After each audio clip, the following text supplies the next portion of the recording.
नमस्कार स्टूडेंट्स, मैं doctor Amit Kesarwani, founder and director अनुसंधान एकेडमी इलाहाबाद। आप सब लोगों का अनुसंधान एकेडमी के यूट्यूब चैनल पे एक बार पुनः हार्दिक अभिनंदन और स्वागत करता हूँ। स्टूडेंट्स, आज मैं आप लोगों को नेट फर्स्ट पेपर के हायर एजुकेशन यूनिट पे महत्वपूर्ण कुछ फैक्ट्स की चर्चा करने जा रहा हूँ, जिसमें टाइप्स ऑफ यूनिवर्सिटीज के अंतर्गत आने वाली एक महत्वपूर्ण university date is virtual university की चर्चा सबसे पहले करूंगा। वर्चुअल यूनिवर्सिटी यानी आभासी विश्वविद्यालय। अब इससे पहले की वीडियो से मैंने आपको डीम्ड विश्वविद्यालय बताया था, जिसका मतलब होता था छद्म विश्वविद्यालय या डीम्ड टू भी विश्वविद्यालय, अर्थात विश्वविद्यालय जैसे दिखते हैं। मैंने उस वीडियो में आपको समझाया था कि डीम्ड विश्वविद्यालय का मतलब इसकी स्थापना के वजह से इसको डीम्ड कहा जाता है, क्योंकि इनकी स्थापना विश्वविद्यालय के प्रारूप के अनुसार नहीं हुई, बल्कि ये देखा गया कि ऐसी शैक्षणिक संस्थानें जो विश्वविद्यालय समतुल्य या विश्वविद्यालय से बेहतर शैक्षणिक कार्य कर रहे हैं, शैक्षिक कार्यों में सक्षम हैं, उन्हें विश्वविद्यालय का दर्जा ऑनोररी रूप से यानी सम्मान के दृष्टिकोण से दिया जाने लगा। मैंने पिछले वीडियो में डीम्ड विश्वविद्यालय पे पूरा इन डेप्थ इतिहास और वर्तमान का वर्णन किया। अब इस वीडियो में मैं आपके सामने वर्चुअल यानी आभासी विश्वविद्यालय की बात करूंगा। आभासी विश्वविद्यालय, आभास होना यानी वर्चुअल यानी रियल नहीं। अब यहाँ पे समझने वाली बात है, रियल यूनिवर्सिटी तो हमारे सामने औपचारिक रूप से शैक्षणिक संस्थान है, परंतु ये कैसा शैक्षणिक संस्थान जो आभास हो रहा है, यानी है नहीं पर आभास हो रहा है, तो क्या वास्तविक धरातल पे नहीं है?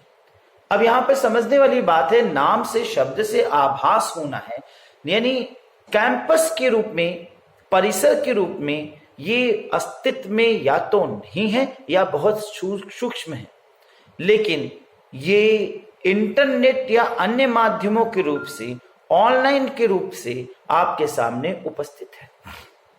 आभासी विश्वविद्यालय वास्तव में वे संस्थाएं हैं जहां उच्च शिक्षा के विभिन्न प्रयोजनों को इलेक्ट्रॉनिक मीडिया या इंटरनेट के जरिए प्रदान किया जाता है। तो जनरली साधारण विश्वविद्यालयों में हम आमने सामने एक कक्षा में, क्लासरूम में औपचारिक शिक्षण व्यवस्था के तहत शिक्षण करते हैं, जिसमें हमारी भौतिक उपस्थिति अनिवार्य होती है, जबकि इस प्रकार के शैक्षणिक संस्थानों में भौतिक उपस्थिति अनिवार्य नहीं होती।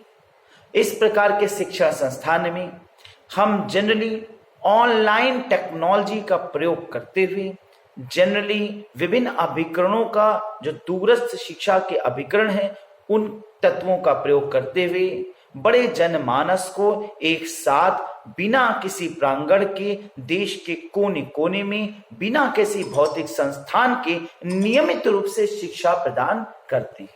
अब इस प्रकार देखें तो ये वास्तव में दूरस्थ शिक्षा का एक अभिकरण हमें नजर आता है। ये एक दूरस्थ शिक्षा का अभिकरण, डिस्टेंस एजुकेशन का एक एजेंसी दिखाई दे रहा था। इसमें जो संचार का माध्यम है वो ईमेल है, वेब पेजेस, वीडियो कॉन्फ्रेंस व अन्य सूचना प्रौद्योगिकियों को बनाया जाता है। इस प्रक्रिया का इतिहास अगर देखा जाए तो इस प्रक्रिया के इतिहास का प्रारंभ सन 1960 के दशक में यूनाइटेड किंगडम द्वारा शुरू हो गया, यानी ब्रिटेन द्वारा। वर्चुअल यूनिवर्सिटी का विचार सर्वप्रथम कंप्यूटर से जुड़े हुए संस्थानों में देखा गया, क्योंकि कंप्यूटर से जुड़े हुए संस्थानों में सर्वप्रथम कंप्यूटर से जुड़े संस्थानों में सर्वप्रथम जो है इसका विकास हुआ। और क्योंकि वो टेक्नोलॉजी से जुड़े हुए थे, उन संस्थानों में टेक्नोलॉजिकल डेवलपमेंट था, टेक्नोलॉजिकल अपैरेटस हुआ करते थे। तो कंप्यूटर एजुकेशन में वर्चुअल एजुकेशन सबसे पहले प्रारंभ हुआ माना जाता है। इस शब्द का सर्वप्रथम व्याख्या, अब वर्चुअल यूनिवर्सिटी या वर्चुअल एजुकेशन को अगर हम देखें तो इस शब्द का सर्वप्रथम व्याख्या इवान इलिच की पुस्तक डी स्कूलिंग सोसाइटी में किया गया, जिसका तात्पर्य होता है बच्चों को स्कूल के बंद प्राचीर से और भय के माहौल से बाहर निकालकर खुले वातावरण में शिक्षा प्रदान करना। अब इवान इलिच वास्तव में एक सोशलॉजिस्ट हैं जिन्होंने अपनी पुस्तक डी स्कूलिंग सोसाइटी में कहना चाहा कि हम हमेशा औपचारिक परिसरों में भौतिक संसाधनों की युक्त रूप से भौतिक उपस्थिति में फिजिकल अपीयरेंस में शिक्षण करने के लिए बच्चों को बाध्य करते और ओपन एटमॉस्फेयर में एजुकेशन नहीं देते। इसलिए स्कूलों की जगह स्कूल से बाहर ऐसे शैक्षणिक तंत्रों का प्रयोग किया जाना चाहिए जहां शिक्षा को प्रदान करने का व्यवस्था की जाए। वायरलेस वर्चुअल यूनिवर्सिटी के लिए वायरलेस विश्वविद्यालय का शब्द सर्वप्रथम बीबीसी से संबंधित शिक्षा शास्त्री जेसी स्टॉबर द्वारा किया गया। उन्होंने वर्चुअल यूनिवर्सिटी को वायरलेस यूनिवर्सिटी के नाम दिया। उनका कहना था कि विश्वविद्यालय को वायरलेस यूनिवर्सिटी कहना चाहिए क्योंकि यहां हम बिना तार के एक दूसरे से ऑनलाइन रूप से जुड़े होते हैं। इसे टेली यूनिवर्सिटी या यूनिवर्सिटी ऑफ एयर कई अन्य नामों से भी जाना जाता है। भारत में बात करें तो भारत में सर्वप्रथम आंध्र प्रदेश से इसका प्रारंभ किया गया, जिसका श्रेय Indira Gandhi national open university को जाता है, जिसने अफ्रीका वर्चुअल विश्वविद्यालय के साथ मिलकर इंडो अफ्रीका वर्चुअल यूनिवर्सिटी के रूप में लगभग 150 करोड़ की लागत के साथ इसकी शुरुआत की। तो 150 करोड़ की लागत के साथ इसकी शुरुआत हुई। यानी इंडो अफ्रीका यानी अफ्रीका यूनिवर्सिटी और Indira Gandhi national open university IGNOU. तो इग्नू और अफ्रीका की वर्चुअल यूनिवर्सिटी दोनों ने मिलकर अफ्रीका की ओपन यूनिवर्सिटी वर्चुअल यूनिवर्सिटी दोनों ने मिलकर के इसे भारत में एक संयुक्त आधार पे विकास करा या इसका निर्माण किया। एक आभासी विश्वविद्यालय वास्तव में इलेक्ट्रॉनिक मीडिया आमतौर पर इंटरनेट के माध्यम से उच्च शिक्षा प्रदान करता है। तो जनरली आभासी विश्वविद्यालय का प्रारंभ हायर एजुकेशन के लिए ज्यादा महत्वपूर्ण या ज्यादा सक्षम देखा गया, क्योंकि हायर एजुकेशन में जो बच्चे हैं वो इतने मैच्योर हैं कि वो वर्चुअल एजुकेशन में रियल फीलिंग के साथ एजुकेशन ले सकते हैं और लेक्चर बड़े आसानी से डेलिब्रेट हो सकता है। इसे दूरस्थ शिक्षा का एक रूप कहा जाता है। आभासी विश्वविद्यालयों का लक्ष्य जनसंख्या के उस हिस्से तक पहुंच प्रदान करना है जो दूरी जैसे कारणों से एक भौतिक परिसर में भाग लेने में सक्षम नहीं होता। इसमें एक साथ इंटरनेट, टेलीविजन या अन्य मीडिया पर कई पाठ्यक्रम प्रदान किया जाता है या एक कानूनी ढांचे के साथ गठित एक संगठन है, फिर भी इन्हें आभासी कहा जाता है। अब देखिए, ऐसा नहीं है कि ये वास्तविकता रूप से नहीं है, वास्तविक रूप से इनको लीगल बाउंडेशंस हैं, क्योंकि आपने नेट खोला, अब आभासी शिक्षण में आभासी एडमिशन वगैरह सब हो रहा है, आपने नेट पर लॉग किया, welcome to our XYZ university. अब एक व्यक्ति गांव में कृषक है, एक एग्जाम्पल के रूप में समझिए, गांव में कृषक है, पढ़ने की बड़ी आकांक्षा है, परंतु इंटर के बाद की पढ़ाई उसकी इसलिए नहीं हो पाई क्योंकि उसके गांव में आसपास कोई विश्वविद्यालय या महाविद्यालय है नहीं। अब वो अपने गांव से निकल के जा नहीं सकता क्योंकि खेती उसका आवश्यक तत्व है, रोजगार है, अतः वह उसको छोड़ करके नहीं निकल सकता। ऐसी सिचुएशन में वो एक छोटे से मोबाइल में एक विश्वविद्यालय का विज्ञापन देखता है, welcome to our XYZ university,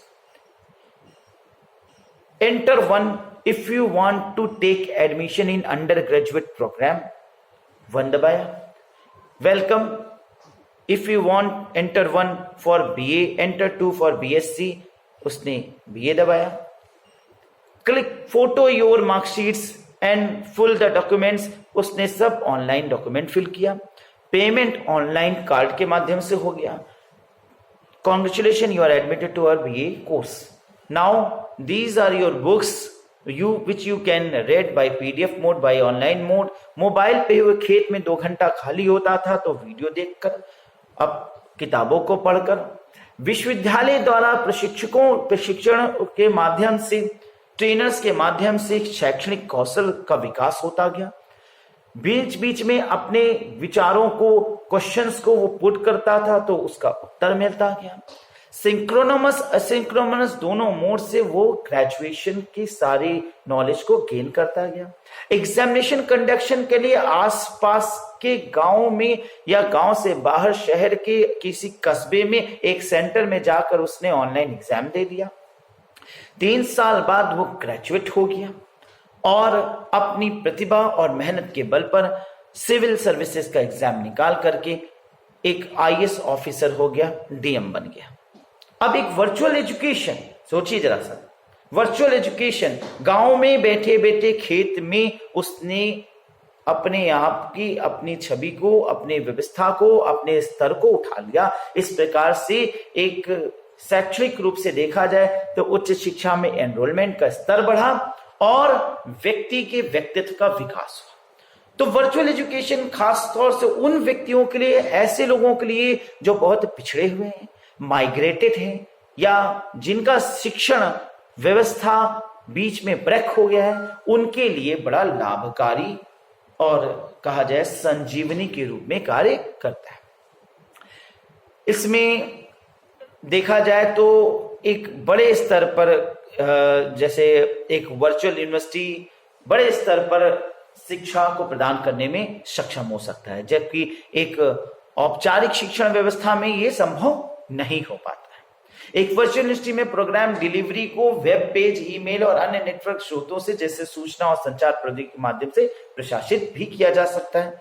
और चूंकि आभासी विश्वविद्यालय अपेक्षाकृत नए हैं और व्यापक रूप से भिन्न है, इसलिए इनकी मान्यता और मूल्यांकन की गुणवत्ता के बारे में भी अभी सवाल बना हुआ है। अब यह महत्वपूर्ण पॉइंट है, क्योंकि कई बार ऐसा भी होता है कि ऑनलाइन की व्यवस्था में फेक हैकर्स बहुत से ऐसे भी वर्चुअल यूनिवर्सिटी के नाम से ऑनलाइन पेजेस बनाकर लोगों से पैसा भी ऐड सकते हैं। अतः वर्चुअल एडमिशन लेते समय इन सब बातों को देखना जरूरी है।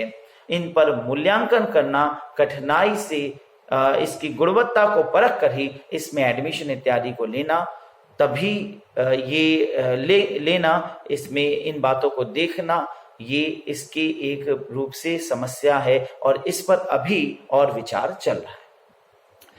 अब वर्चुअल यूनिवर्सिटी के रूप में बात करें तो अफ्रीकन वर्चुअल यूनिवर्सिटी का नाम पहले आता है।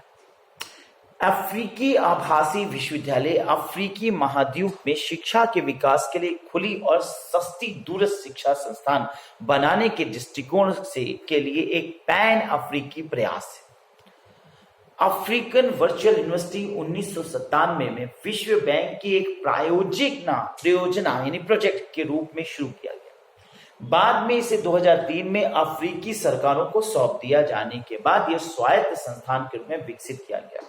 जैसे अभी मैंने आपको पिछले वीडियो में पढ़ाया था कि भारत में न्यूपा की स्थापना यूनेस्को ने किया और बाद में उसे न्यूपा के रूप में भारत सरकार ने एक केंद्रीय विश्वविद्यालय के रूप में दर्जा प्रदान किया। ठीक उसी प्रकार एक विशेष महत्व के संस्थान के रूप में पहले इसकी स्थापना विश्व बैंक द्वारा की गई अफ्रीका में, और फिर अफ्रीका में अफ्रीकी सरकार ने इसे अपने अधीन में लेते स्वायत्त संस्थान ऑटोनॉमस इंस्टीट्यूशन घोषित कर दिया।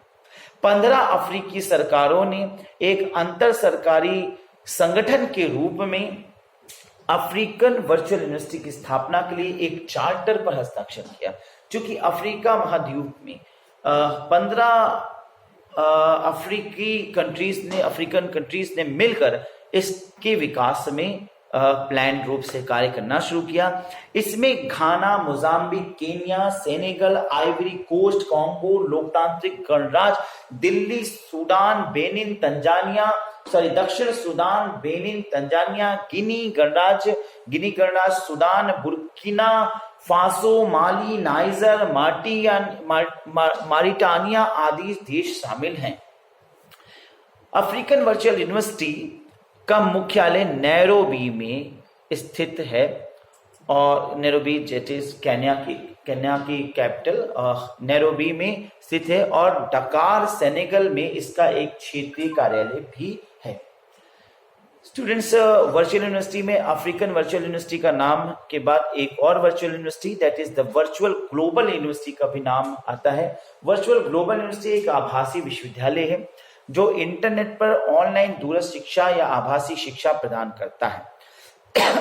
वर्चुअल ग्लोबल यूनिवर्सिटी एक निजी संगठन है, ये किसी सरकार का नहीं बल्कि एक निजी संगठन है जिसकी स्थापना सन 2001 में जर्मनी, ऑस्ट्रिया और स्विट्जरलैंड के 14 अलग अलग विश्वविद्यालयों के बिजनेस इंफॉर्मेटिक्स के 17 प्रोफेसरों ने की थी। वर्चुअल ग्लोबल यूनिवर्सिटी एक आभासी संगठन में विभिन्न विश्वविद्यालयों के लोगों के ज्ञान और अनुभव को एक साथ लाता है। स्टूडेंट्स, यहाँ पे मैंने आपको दो बड़े वर्चुअल यूनिवर्सिटीज लिस्ट की, अफ्रीकन वर्चुअल यूनिवर्सिटी और वर्चुअल ग्लोबल यूनिवर्सिटी के विषय में अभी चर्चा की और वर्चुअल यूनिवर्सिटी के स्वरूप को मैंने आपको बताया।